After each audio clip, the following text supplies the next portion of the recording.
need to pay attention is a different thing calculating an integral and is a different thing calculating an area. And I will show you why just kind of like now.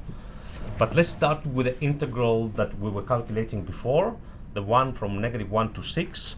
So if you go into menu and then you go into calculus, you can choose numerical integral from here. That's the one option to do it.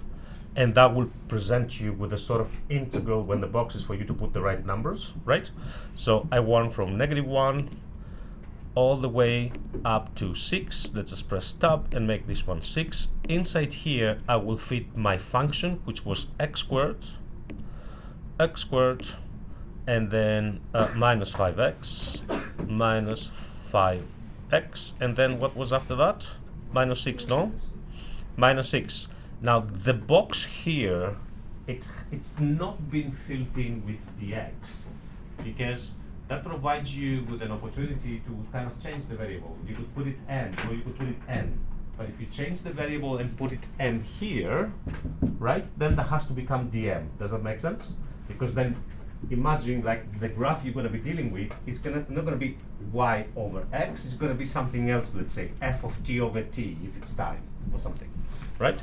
So I have to fill in the x here, hit, and I get a negative minus 57.1667, which is kind of weird, right? The other way of getting into the same menu to type the same thing like I did now is by going to the button right next to the book that you have here. Press that button, and then just go into the second row all the way down the right, yeah?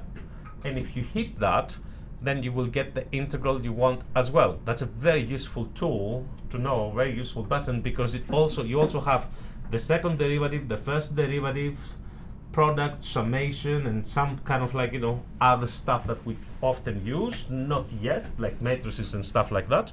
But if I press that button, I will get the same thing. Yep. Okay. Now, if I don't do it this way and try to investigate why I get a negative integral and whether this would have been the correct sort of kind of like answer, we have that option here. Just go and graph the function. So I have the x squared, let's just go back at it again, x squared minus 5x, and then we have minus 6, right? And let me graph that. And if I graph that and try to zoom out a little bit by grabbing here the x-axis, come on, that's it, and see what I have, right? My integral was going from the negative value, which is here somewhere, but let's find the 0 on that side. So the 0 on that side is the -1. There we go. So we started from that part, and then we got onto the 0 on the other side. So let's just confirm that the other one is going to be 6 as well. Yeah. So as you can see, the area that I've calculated from -1 to 6 for that function is all below the x-axis. Does that make sense? Therefore, my integral, right, when you consider multiplying what the calculator does, when you consider multiplying the dx, which is the base of the rectangle, by the height, because the height it calculates the height below the x-axis, it provides you with a negative answer. Does that make sense? Okay. So there's a bit of a situation for us to do, because whenever we are solving without a calculator, whenever we are solving with a calculator, you should draw the graph so you see what parts are below, what parts are above, right? So you don't add and subtract. I will show you in the other example we did as well, where the answer was 0, because the area is not 0, right? You need to have a visibility of what part of the graph is above, what part of the graph is below, right? And when you calculate the integral, right, to take into consideration that this is also area, right? So the minus 57 that we found is basically not correct. The correct is like 57 if we calculate the area. If we calculate the integral, that's a tricky part. If somebody tells you calculate the integral, that's the correct answer, because the integral is just the numerical answer. But if they ask you to calculate the area, this is the wrong answer. The correct is going to be 57.166 or whatever. Now from the graph, there's another way of calculating the area here. It's going to be menu, and then it's going to be analyze graph, and then it's going to be that version down here, which is integral. Yeah. So if I choose that integral here, then it's going to ask me what is the lower bound, what is the left side that you want to start calculating. So having that 0 here makes it very convenient because I can use this as my lower bound, yeah? And then I can drag it all the way to the right, and that's going to give me the upper bound, and as you can see, calculates the area, giving you the same answer that you have down here. Does that make sense? But again, it does not calculate area. It calculates what?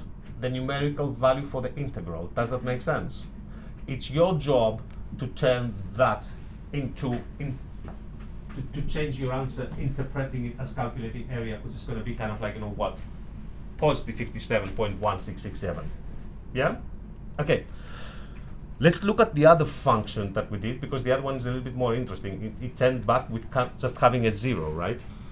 So x minus x cubed, that's what it was. So control and add another page, and I want to add the graph. My function is going to become the x and then minus x cubed, x to the power of 3, hit enter. That's what happens here, right? Let me zoom in, because the area that I want is between -1 and 1 for that integral. That's the area that I had to calculate, remember? Okay, so that's going to become menu, analyze graph, and then zeros. Let's put that point here, and then one more for the other one. Analyze graph, add the 0 here. That's going to go to the other side. And now I want to calculate the integral, right? The integral obviously is going to give me 0, but let's see that again. Menu, analyze graph, and then integral. That's going to go from here, which is the lower point, all the way up to here, which is the upper point, and then 0. That's what came back here as a 0. Yeah, but that's not correct.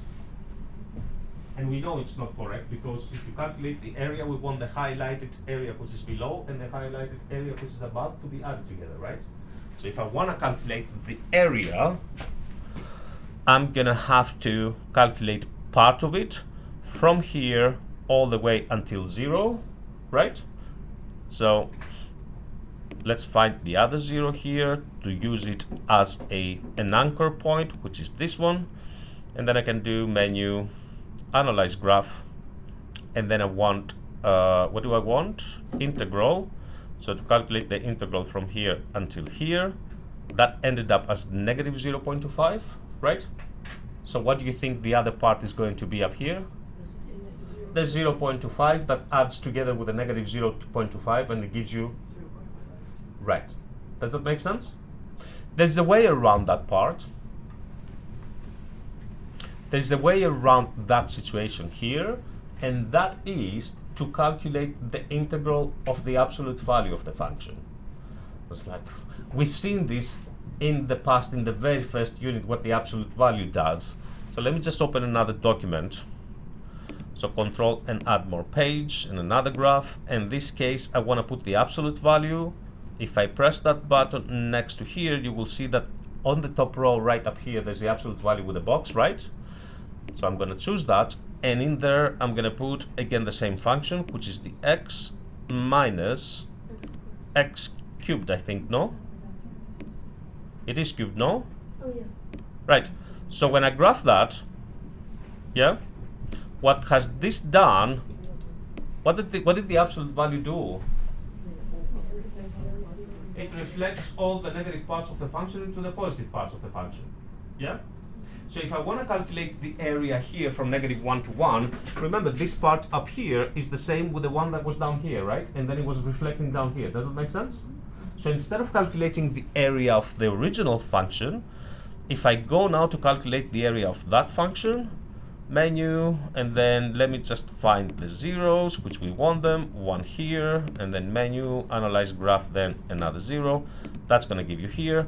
And now I can go menu, analyze graph, and calculate my integral, and start from here and go all the way down to here, and guess what?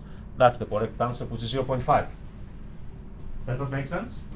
So be very aware, it's a different thing calculating an integral, and it's a different thing calculating the area between from there to there and between the function and the f of x.